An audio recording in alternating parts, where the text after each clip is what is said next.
अस्सलाम वालेकुम फ्रेंड्स, मैं उम्मीद करता हूँ आप सब ठीक होंगे। आज की इस वीडियो में मैं आपको बताऊँगा ये सोशल मीडिया किस तरह से आपकी लाइफ को बर्बाद करता है। दोस्तों, ये सोशल मीडिया बेसिकली स्टोरीज़ बनाता रहता है अपने एंड पर। ये डिफरेंट टाइप्स की स्टोरीज़ होती हैं जो कि डिफरेंट टाइप का माइंडसेट बनाती हैं। दोस्तों, इनमें से बेशतर स्टोरीज़ झूठ पर मबनी होती है, स्पेकुलेशन पर मबनी होती है, एजम्पशंस पर मबनी होती हैं।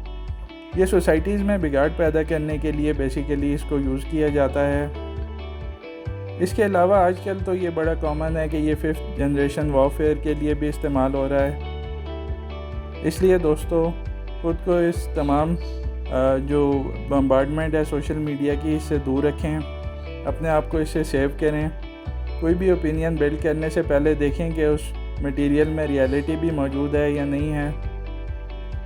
ज़्यादातर लोग झूठ पर मबनी स्टोरीज़ बनाकर आजकल इस पर बिल्ड करते हैं और उसके बाद वो उसको प्रमोट करते करते बहुत सारे मासेस में अपनी ओपिनियन जो है वो फैला देते हैं और लोग उसके हवाले से बात करना शुरू हो जाते हैं। दोस्तों, ये सिर्फ वेस्टेज ऑफ टाइम है। अगर आप अपनी स्टडीज़ में बिज़ी हैं तो ये वहाँ पे आपका टाइम बर्बाद करेगा। एक आप स्टोरी खोलेंगे, उससे लिंक दूसरी स्टोरी आपको मिल जाएगी, फिर तीसरी मिल जाएंगी और बेशतर ये स्टोरीज़ आपस में भी कॉन्ट्रडिक्टरी होंगी। कुछ इसमें से कॉन्फ्लिक्ट आपको बहुत ज़्यादा मिलेगा, एक दूसरे के साथ मुतज़ाद होंगी ये तमाम स्टोरीज़, लेकिन ये आपका एक नेगेटिव ओपिनियन बिल्ड करती हैं।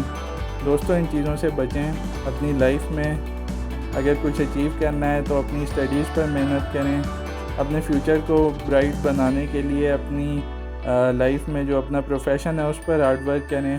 अपनी लाइफ में आगे से आगे बढ़ते चले जाएं। ये सोशल मीडिया आपको कुछ नहीं देगा सिवाय वेस्टेज ऑफ टाइम के। I wish you guys good luck. Thank you.